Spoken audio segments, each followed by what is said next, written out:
হঠাৎ করে কাল বৈশাখী, চৈত্রের শেষ বেলা পাতা ওড়ে নাকি,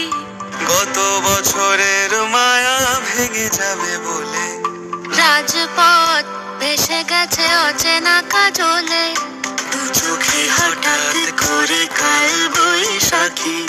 চৈত্রের শেষ বেলা পাতা ওড়ে নাকি, গত বছরের মায়া ভেঙে যাবে বলে, রাজপথ ভেসে গেছে অচেনা কাজলে, তুমিও ঝরে তাকে শুধু ভালোবেসো।